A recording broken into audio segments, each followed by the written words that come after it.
Scott Lucas is a professor of international politics at the University of Birmingham. Scott, the president loves a fight. His supporters enjoy it a lot when he's angry and when he's railing. Is this all water off a duck's back, what's happened this week? Oh, no. Donald Trump's not a duck. And this is far more serious than a duck's back that we're talking about. And that is that when Trump is angry right now, when Trump is furious on Twitter, it is not coming from a position of, oh, I'm in a position of strength. I'm going to show these people who's boss. It's coming from a position of weakness. And that is the Trump-Ukraine affair is now far more serious than even the Trump-Russia affair was to Trump's future. That is only going to increase next week when we move to the public hearings phase of the impeachment inquiry. You've mentioned quite well the fact that this is not the only investigation, that Trump is facing civil and criminal proceedings over tax and finance issues, and is now in a position where his Trump Foundation, his so-called charity, is having to pay $2 million to other charities because of its alleged deceptions.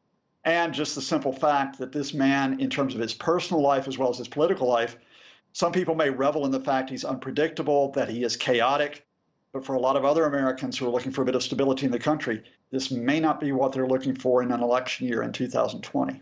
What do you think in terms of the public impeachment inquiry hearings is going to be most significant? When Bill Taylor returns, he's presumably going to repeat his assessment that two State Department officials told him quite clearly, and that it's his understanding that President Trump was definitely withholding that military assistance in return for an investigation into Joe Biden. But if he does repeat that, again, impeachment is a process that's going to have to go through the Senate. So really, how much harm is it going to do to Donald Trump in terms of his own supporters?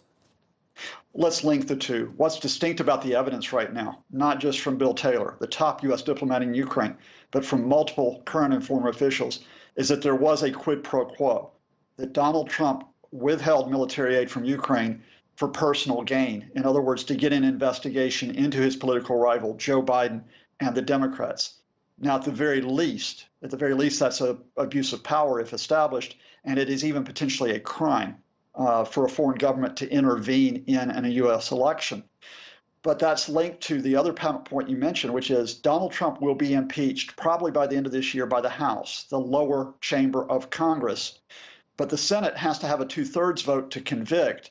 And you say, well, the Republicans have the majority there, so that could never happen. It might. It is a slim, but far from none chance that it might happen, because you'll notice that very few Republicans in the Senate have come out to defend Trump. And most of them have said no comment because they want to see how big the evidence is. In other words, if we get more in the public hearings, if this snowballs, where Donald Trump cannot escape and say, oh, it was a perfect phone call, it was a perfect campaign by me and my lawyer, Rudy Giuliani, Republicans could come off the fence to possibly put him at risk of conviction and having to leave office before his first term is finished. Another story we haven't even covered that happened this week that has really, really upset Trump, and he calls it fake news, is that he's reported to have asked the Attorney General William Barr to publicly clear him of any wrongdoing over that Ukraine phone call. Yeah. He says it's fake news, but the story has actually been verified by almost every single serious news outlet now in the United States. Yeah, let's cut through Donald Trump, who always calls reality fake news, to talk about how serious this is. Donald Trump asked his Attorney General, William Barr, to have a press conference to say that Trump has done nothing wrong in the phone call with the Ukrainian president. In other words, to clear him of any potential investigation.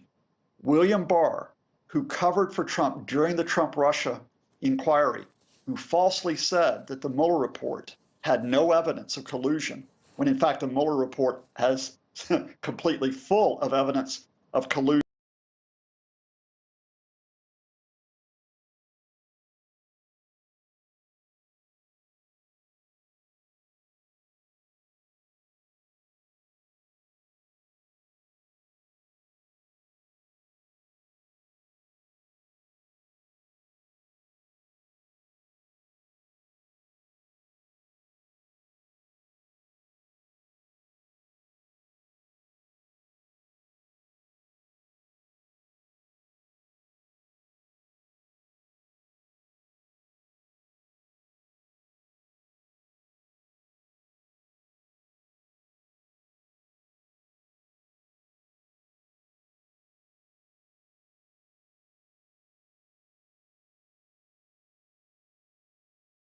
he survived that is a testimony to the fact that while he may be short on intellect, while he is probably a chaotic leader who does no good for anyone, he's a street fighter.